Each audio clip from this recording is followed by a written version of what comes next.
बिस्मिल्लाहिर्रहमानिर्रहीम। अस्सलाम वालेकुम। आज 15 जुलाई बरोज़ जुमेरात हम बात करेंगे 4 अहम इशूज़ के हवाले से। रावलपिंडी रिंग रोड स्कैंडल के मरकज़ी मुल्ज़मान को आज अदालत में पेश किया गया और उनके जिस्मानी रिमांड हासिल किया गया। बड़ी अहम तफसीलात हैं, उसके ऊपर हम बात करेंगे। साथ हम बात करेंगे चीफ़ जस्टिस अमीर भट्टी साहब से हुकूमती नुमाइंदों की अहम मुलाकात और अहम डिस्कशन हुई है, वो मामला क्या है और कैसे माफियाज़ के लिए अब राहें बंद की जा रही हैं और आज पंजाब के बड़े सर जोड़ कर बैठे हैं पंजाब के हालात ठीक करने के लिए। बड़ी अहम डिटेल्स हैं, उसके ऊपर हम बात करेंगे। साथ हम बात करेंगे जो एलडीए का गैर कानूनी स्कीमों के ख़िलाफ़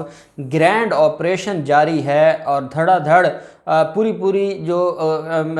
हाउसिंग स्कीम्स हैं या सोसाइटीज़ हैं उनको गिराया जा रहा है। मामला क्या है और क्यों गिराया जा रहा है और अब तक कौन कौन सी स्कीमों के ख़िलाफ़ कार्रवाई शुरू कर दी गई है, उसके ऊपर हम बात करेंगे। पहले मैं आपको बताता चलूँ कि पंजाब हुकूमत ने जो एक बड़ा काम किया है और वो है विरासती सर्टिफिकेट अब नादरा जारी करेगा। ये डिजिटल विरासती सर्टिफिकेट होगा। पहले हम क्या करते थे कि जब किसी के बुज़ुर्ग की डेथ होती थी तो वो पूरी फैमिली अदालत में सूट फाइल करती थी और अपने आप को लीगल एयर्स डिक्लेयर करवाती थी। अब क्योंकि एफआरसी जो फैमिली रजिस्ट्रेशन सर्टिफिकेट है वो नादरा पहले बनाता था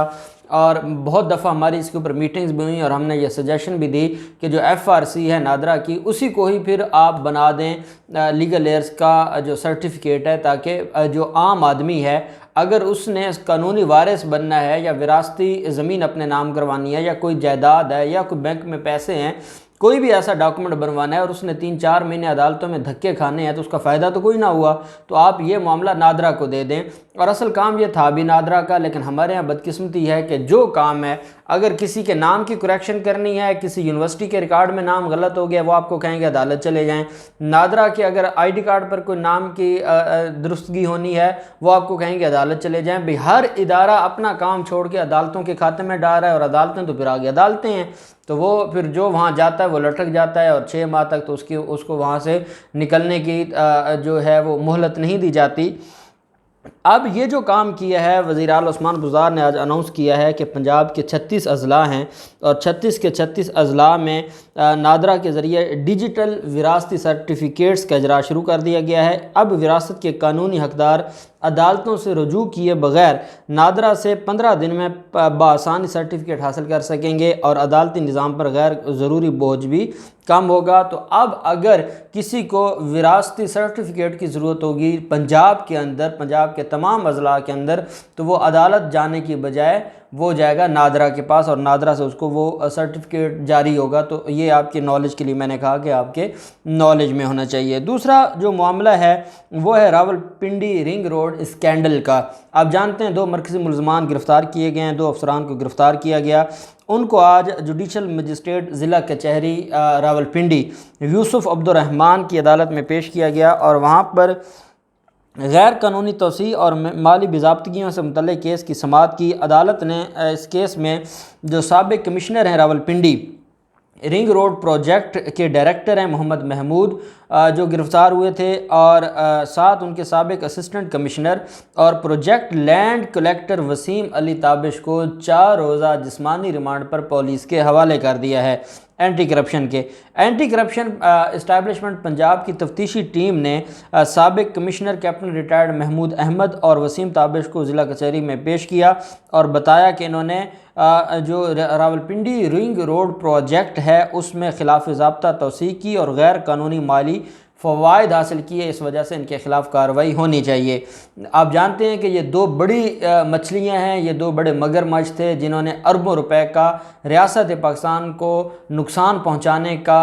उन्होंने कोशिश की थी, लेकिन उनकी ये कोशिश नाकाम हो गई और अल्लाह ने बचा लिया पाकिस्तानियों को इतने बड़े ब्लंडर से। जो मैं उसको ब्लंडर तो नहीं है, वो तो सोची समझी एक साजिश थी और पाकिस्तान को नुकसान पहुंचाने की कोशिश की गई, रियासत पाकिस्तान को नुकसान पहुंचाने की कोशिश की गई। और ये वज़ीर आज़म इमरान खान का ही दौर था कि जब इस तरह का कोई स्कैंडल सामने आया तो वो स्कैंडल लटका नहीं, उस स्कैंडल को लंबा अरसा नहीं लगा। वो स्कैंडल बहुत ज़्यादा जो उसकी फ़ाइल थी, इंक्वायरी फ़ाइल, वो टेबल्स के चक्कर नहीं खाती रही, बल्कि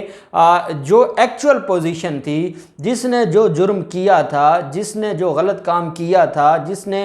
इस पूरे के पूरे मंसूबे से माली फ़वायद लिए थे, जिसने गैर कानूनी तौर पर इसकी तौसीह दी थी, उन सारे के सारे लोगों के ख़िलाफ़ कार्रवाई बड़े पैमाने पर शुरू हुई। और ये दो बड़े जो करप्शन के मगरमच्छ हैं, जो सीनियर ब्यूरोक्रेट्स थे, इनको गिरफ्तार किया गया। दूसरी तरफ LDA, आप जानते हैं कि कब्ज़ा माफिया के ख़िलाफ़ और गैर कानूनी स्कीमों के ख़िलाफ़ हुकूमत पंजाब ने और हुकूमत पाकिस्तान ने वज़ीर आज़म इमरान खान के आने के बाद जो काम सबसे पहले शुरू हुआ था वो था सरकारी ज़मीनों पर जो कब्ज़े थे, वो जिन्होंने सरकारी दुकानें थीं, मार्केटें थीं, रोड के साथ इंक्रोचमेंट करके बैठे थे, उन लोगों के ख़िलाफ़ बड़े पैमाने पर पहले एक्शन लिया गया। दूसरे मरहले पर कब्ज़ा माफिया के ख़िलाफ़ लिया गया, और साथ अब गैर कानूनी जो स्कीमें बनाई जाती हैं, हाउसिंग स्कीमें, उनके ख़िलाफ़ ग्रैंड ऑपरेशन किया जा रहा है। DG LDA अहमद अजीज़ तारड़ की हदायत पर जो वहाँ पर LDA है, उन्होंने जो प्राइवेट हाउसिंग स्कीम है उसमें किनार रोड, GT रोड और वाघा टाउन में ग्रैंड ऑपरेशन किया है। ऑपरेशन के दौरान 26 गैर कानूनी स्कीमों के ख़िलाफ़ कार्रवाई की गई है। इन गैर कानूनी रिहायशी स्कीमों में Rehman phase 4 extension Lahore medical extension scheme शामिल है, न्यू आमिर टाउन है, गैरिजन गार्डन है, फ़ेज़ 3 पैराडाइज़, इसमें होम्स शामिल हैं, लैंड सब डिवीज़न नज़द paradise homes, Nigehban homes, land sub division नज़द निगहबान होम्स शामिल हैं।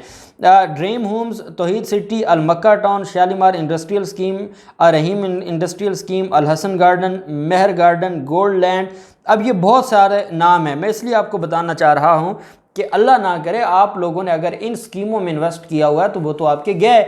हमेशा जब भी इन्वेस्टमेंट करें, मैं एक चीज़ बार बार आपको समझाता हूँ, आप भाई हैं और स्पेशली हमारे जो ओवरसीज़ पाकिस्तानी हैं, क्योंकि मेरी उनके साथ बहुत ज़्यादा डीलिंग रहती है और उनके काफ़ी केसेस मेरे पास हैं, और अक्सर में ये मामला होता है कि वो अंधा एतमाद करते हैं, वो यहाँ पर प्लाट ख़रीदते हैं, या कब्ज़ा हो जाता है, या फैमिली का कोई शख्स कब्ज़ा कर लेता है, या वो इन स्कीमों में अपने पैसे फंसा बैठते हैं। जैसे ईडन वालों ने इतना बड़ा फ्रॉड किया, जो इसके अलावा जो बाकी हाउसिंग स्कीम है, पाक अरब में इतना बड़ा फ्रॉड हुआ। तो ये जो सारे का सारा मामला, इस पर आंखें खोलना होंगी। हमेशा आप देखें, जब भी आप कोई प्रॉपर्टी ख़रीदें तो उस प्रॉपर्टी के पहले डॉक्यूमेंट्स चेक करें और ये देखें कि क्या वो जो स्कीम है वो हाउसिंग स्कीम है, या वो जो वहाँ पर जो प्रोजेक्ट है क्या वो LDA से अप्रूव है, क्या उसका नक्शा LDA के पास अप्रूव है, या क्या वो जो एक्चुअल ज़मीन है क्या उन लोगों के नाम पर है, उस स्कीम के नाम पर है, क्या वो एग्जिस्ट करती है या नहीं करती। 3-4 चीज़ें देखे बगैर कभी भी, जब तक आपको प्रॉपर्टी, हमारे यहाँ लॉ में कहा जाता है मुश्तरी होशियार बाश, इसका ये एक बड़ी लंबी डॉक्ट्राइन है, इस पर किताबें लिख दी गई हैं, और इस वजह से कि इस डॉक्ट्राइन के पीछे कुलिया ये है कि जब आप ज़मीन लेंगे तो ये आपकी ज़िम्मेदारी है कि आप होशियार रहें और आप ख़ुद सारी चीज़ों को चेक करें, और चेक करने के बाद आप ख़रीदें। ये ना हो कि कोई ब्लंडर हो जाए और उसके बाद वो आपके गले पड़ जाए और फिर आपको उससे मुआफ़ी ना मिले। अब इन सारी, इसमें पुलिस की भारी नफरी थी और वहाँ पर जो इंफ्रास्ट्रक्चर था उसको मिसमार किया गया, और इन 26 स्कीमों को एक दिन में LDA ने मिसमार किया और वहाँ पर जो गैर कानूनी स्कीमें थी वो ख़त्म की। और मैं समझता हूँ कि ये LDA का एक बड़ा अच्छा काम है कि इस तरह की गैर कानूनी स्कीमों के ख़िलाफ़ बड़े पैमाने पर कार्रवाई की जाए। दूसरी तरफ chief justice Lahore high court justice अमीर भट्टी साहब, मोहम्मद अमीर भट्टी साहब, मैं आपको बता रहा था पिछले 3-4 दिन से हम इसके ऊपर बात कर रहे हैं कि अमीर भट्टी साहब आते ही उन्होंने 3-4 बड़े अच्छे काम किए, और हम उम्मीद करते हैं और इंसान को अच्छी उम्मीद रखनी चाहिए कि मोहम्मद अमीर भट्टी साहब इंशाअल्लाह लाहौर हाई कोर्ट को लाहौर हाई कोर्ट बनाएंगे। इसी ज़िम्मन में आज सूबाई वज़ीर कानून राजा मोहम्मद बशारत से मुलाकात हुई है मोहम्मद अमीर भट्टी साहब की। वज़ीर कानून आज गए हैं चीफ़ साहब के दफ्तर, उनके साथ चीफ़ सेक्रेटरी भी मौजूद था, उनके साथ एडवोकेट जनरल पंजाब अहमद अवैस साहब, उनका होना ज़रूरी था क्योंकि जो पिछले चीफ जस्टिस साहब थे या जो सीनियर जो हमारे जजेज़ हैं, मलिक शहजाद साहब है या मिस आलिया नीलम साहब है, उनके साथ बड़े मसाइल हैं जो एडवोकेट जनरल अहमद अवैस साहब के। अहमद अवैस साहब का उस मीटिंग में होना बड़ा खुशाइंद है और ज़राए के मुताबिक अहमद अवैस साहब ने वहाँ पर model town Sania model town case के हवाले से भी डिस्कस किया कि उसका जो बेंच है वो उसको बनाया जाए, क्योंकि पहले भी अहमद अवैस साहब की जो तौहीन अदालत की कार्रवाई हुई थी वो इसी केस में हुई थी। इसके अलावा आईजी पंजाब इनाम गनी भी मौजूद था, जबकि लाहौर हाई कोर्ट की तरफ से चीफ साहब खुद मौजूद थे, registrar Lahore high court Irfan Ahmed Saeed था, principal staff officer Mohammad Yar Wilana था और DG district judiciary Masood Arshad भी मौजूद थे। और अदालत में 3-4 चीज़ों को डिस्कस किया गया कि सूबे के अंदर कैसे हमने अवाम की फलाह बहबूद के लिए उनको जल्द इंसाफ फराहम करना है, अदालतों में आने वाले साइलिन, वकला, जजेस और स्टाफ की सहूलत, उनकी सिक्योरिटी, और जहाँ पर अदालतों के मसाइल हैं, जहाँ पर जजेस के मसाइल हैं, जहाँ पर कमरे अदालत का मसला है, जहाँ पर जजेस नहीं हैं, और जो जुडिशरी है, जो अदालतों का रकबा है, और जो अभी नई वफाकी कॉलोनी में भी एक जुडिशल कम्प्लेक्स बनाया जा रहा है, मुख्तलिफ जो अदालतें हैं उन अदालतों का क़याम, उनमें जजेस की जो तैनाती है और उसको फ़ाइनल करना बड़ी अहम डिस्कशन हुई। और मैं समझता हूँ कि आज हुकूमती भी पंजाब की वहाँ पर जो सबसे बड़े अफसरान थे वो वहाँ पर मौजूद थे, जबकि जो सुप्रीम हाई कोर्ट के भी चीफ जस्टिस साहब भी और रजिस्ट्रार भी और सारे वहाँ पर मौजूद थे। और उसमें यह कहा गया कि अदालतों के लिए बेहतरीन इंफ्रास्ट्रक्चर की फरहमी का जो है वो वक्त का तकाजा है। और सूबाई वज़ीर कानून राजा बशारत और दीगर ने चीफ जस्टिस को मुबारकबाद भी पेश की और उम्मीद का इजहार किया कि जो चीफ जस्टिस साहब हैं, साथ ही हुकूमती अहदेदारों ने जल्द और म्यारी इंसाफ के लिए चीफ जस्टिस साहब का जो विज़न है उसको सपोर्ट की और कहा कि हुकूमत आपके साथ खड़ी होगी, पुलिस आपके साथ खड़ी होगी, ब्यूरोक्रेसी आपके साथ खड़ी होगी, हम मिल के अवाम के मसाइल, सूबे की अवाम के मसाइल हल करें। और वहाँ पर एक बात पर इकट्ठ हुआ है कि माफियाज़ को कोई माफ़ी नहीं दी जाएगी और माफिया के ख़िलाफ़ चाहे जो भी हो सारे दारे मिलकर उसके खिलाफ कार्रवाई करेंगे। और हम उम्मीद करते हैं कि चीफ जस्टिस अमीर भट्टी साहब इस सारे के सारे मामले पर जो है इनिशिएटिव लेंगे और कार्रवाइयाँ होंगी। अब देखते हैं क्या होता है, जो भी डिटेल्स होंगी हम आपके साथ शेयर करते रहेंगे। अल्लाह पाक पाकिस्तान का मुनासिर हो। बहुत शुक्रिया। अल्लाह हाफिज़। पाकिस्तान जिंदाबाद।